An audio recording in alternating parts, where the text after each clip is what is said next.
Hello and welcome to Daily Prayer today for April 12th, 2022. Glad that you are with me. Today is National Grilled Cheese Sandwich Day, International Be Kind to Lawyers Day, National Big Win Day, National Licorice Day, and Yuri's Night. Let's go ahead and get started. Show me your way, O Lord, that I may follow in your truth.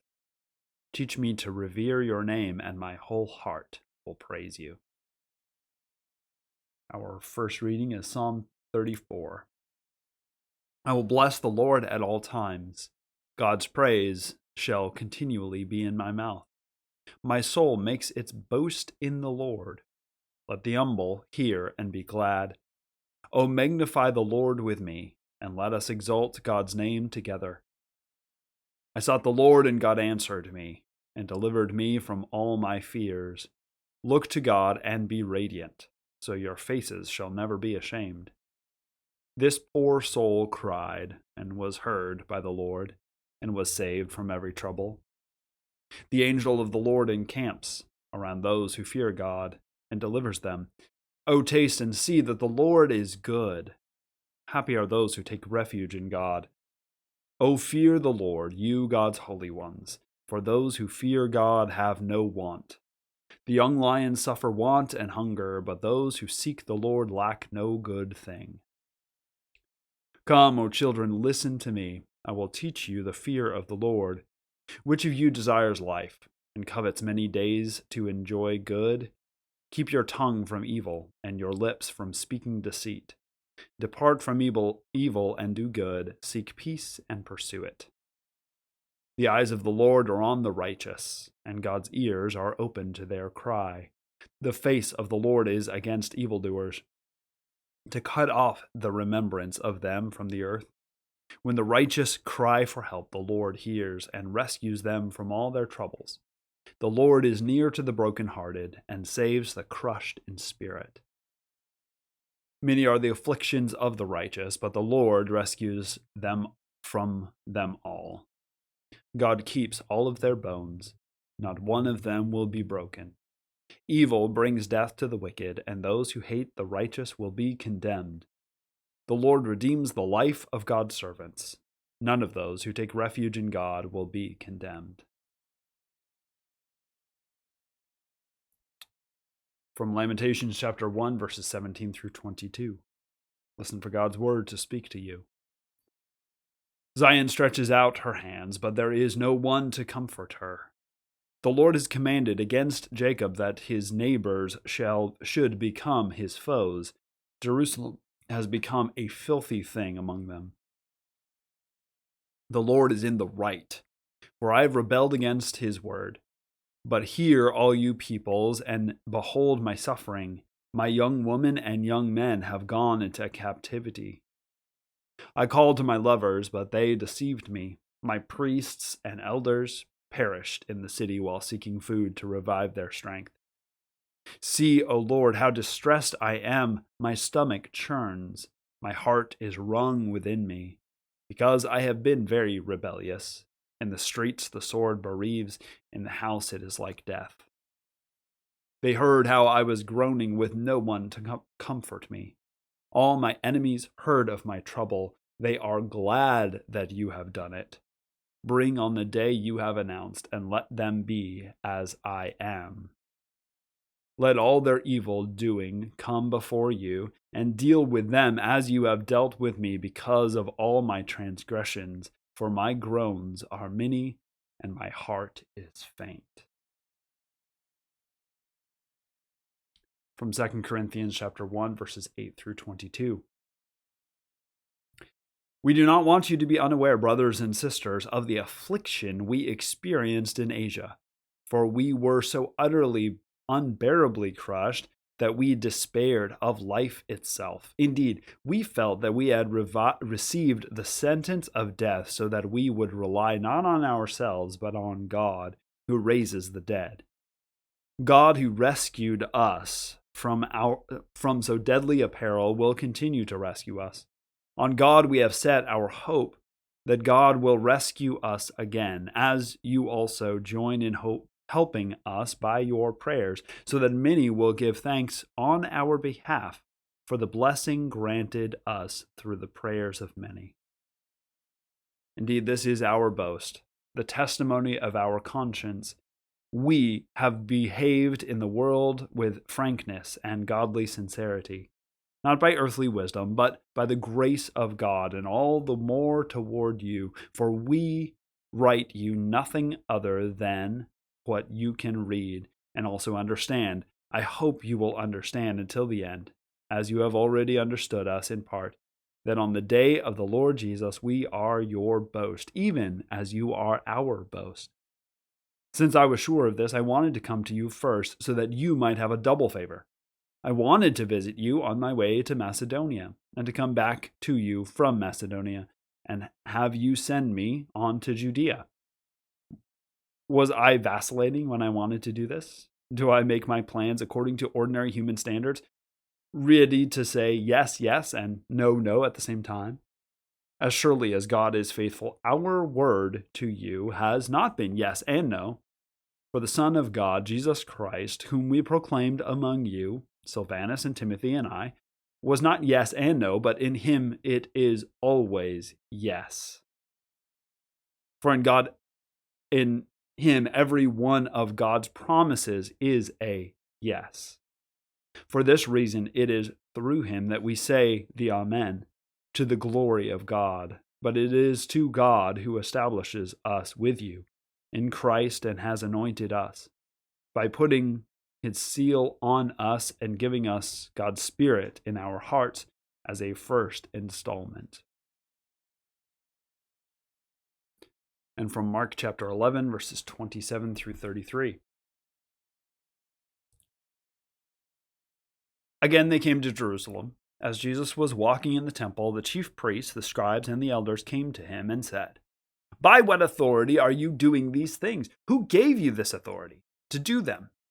Jesus said to them, "I will ask you one question. Answer me, and I will tell you by what authority I do these things. Did the baptism of John come from heaven, or was it of human origin? Answer me." They argued with one another. "If we say from heaven," he will say, "why then did you not believe him? But shall we say of human origin?" They were afraid of the crowd, for all regarded John as truly a prophet.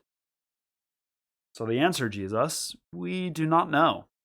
And Jesus said to them, "Neither will I tell you by what authority I am doing these things."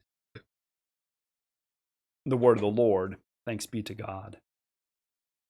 So our readings for today, we have from Lamentations, continuing on with this image of Jerusalem as this woman who is weeping, crying out, but we're also sort of shifting a little bit and shifting into this image that this is a just thing that has happened. It's a terrible thing that has happened, but it is absolutely reasonable. It is a just response to the things that this people has done.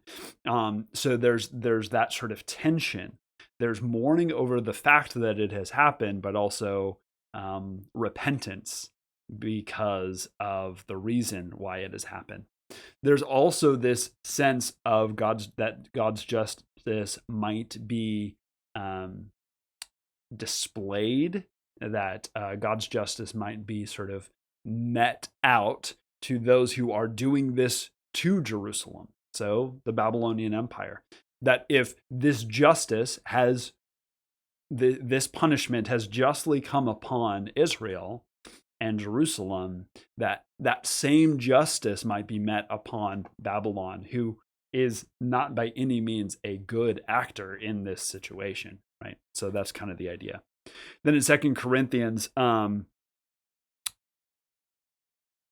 Paul is talking about sort of this idea that he sort of had intended to come and meet with them, but he was delayed because they experienced all the suffering in Asia. And by Asia, that's Asia Minor, not Asia, the continent that we think of, but sort of that sort of northern eastern sort of area.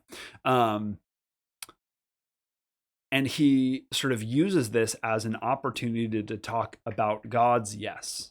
So when he said that I'm planning on coming to see you, the intention was not to say both yes and also no. To say, I'm going to see you, but actually I'm not going to see you, right? Or I'm going to see you if God wills it, or something like that. But he uses this as this image that is going to be sort of expressed and continued on throughout the letter, that in Christ, God provides a yes to every covenant.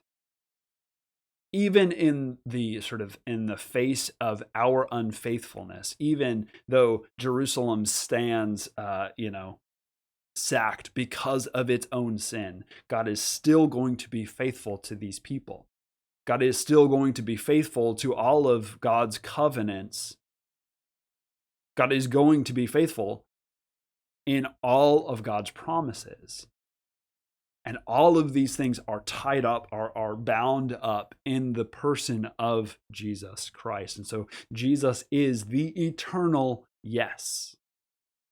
Not a yes and a no, not even a no, a yes, which is where it's challenging, right? To see God's yes being such a brutal thing like Jesus' death on a cross. But even this shows how far God is willing to go in order to provide a yes for us, to be faithful to all of the promises that God has made.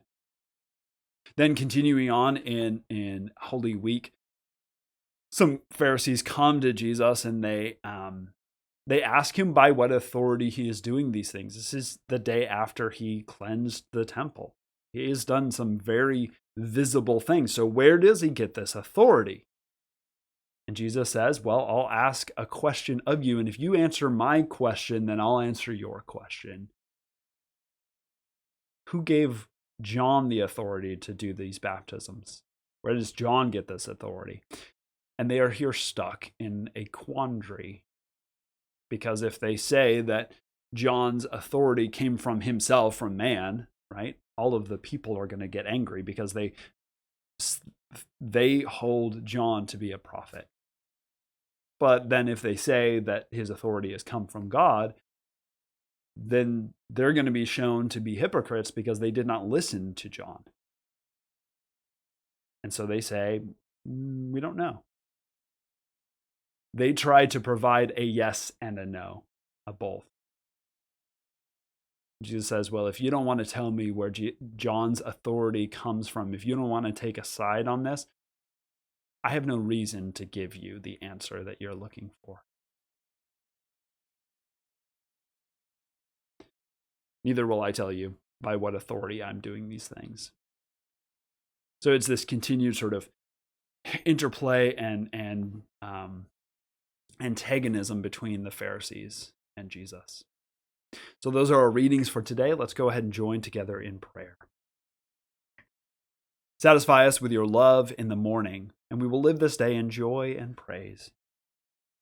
We praise you, God, our Creator, for your handiwork in shaping and sustaining your wondrous creation.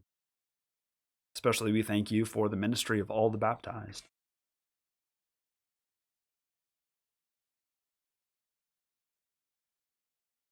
Those who provide for public safety and well-being.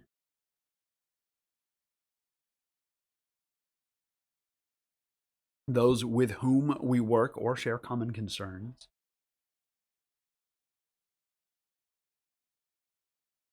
Opportunities to share good news with others.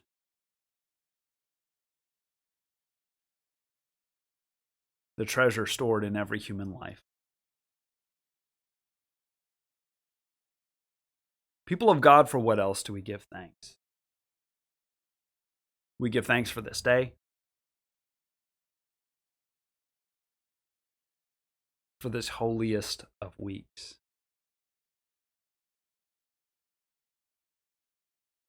We dare to pray for others, God, our Savior, claiming your love in Jesus Christ. For the whole world, committing ourselves to care for others in his name.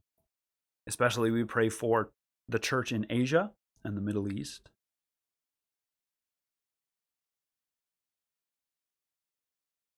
those who seek to save the earth from destruction,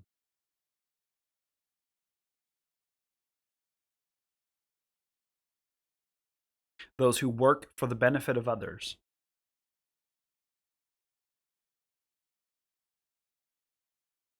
those who cannot work today,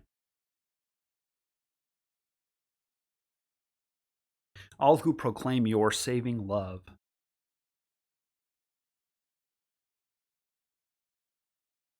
People of God, for what else do we pray? We pray for Pam, Bill's friend, who was in the hospital over the weekend. For the family and friends of John Savage, a friend of Bill's. For innocent people hurt in senseless crimes. For Michael, a former co-worker of Bill's, who is in the hospital after suffering a heart attack. For Nick, who's having shoulder replacement surgery.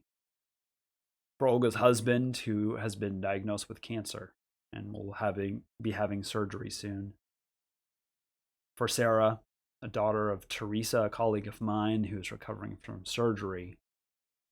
For the family and friends of Betty, Sunmaker.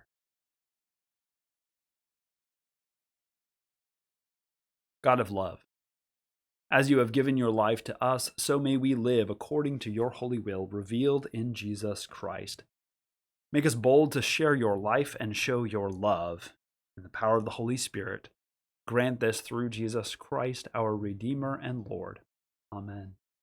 Now let us continue to pray using the words that Christ taught us, saying, Our Father, who art in heaven, hallowed be thy name. Thy kingdom come, thy will be done, on earth as it is in heaven. Give us this day our daily bread, and forgive us our debts, as we forgive our debtors. Lead us not into temptation, but deliver us from evil. For thine is the kingdom, and the power, and the glory, forever. Amen. Now the God of peace be with us. Amen. Bless the Lord. The Lord's name be praised. Thank you for joining me today for daily prayer. Join me tomorrow for some more.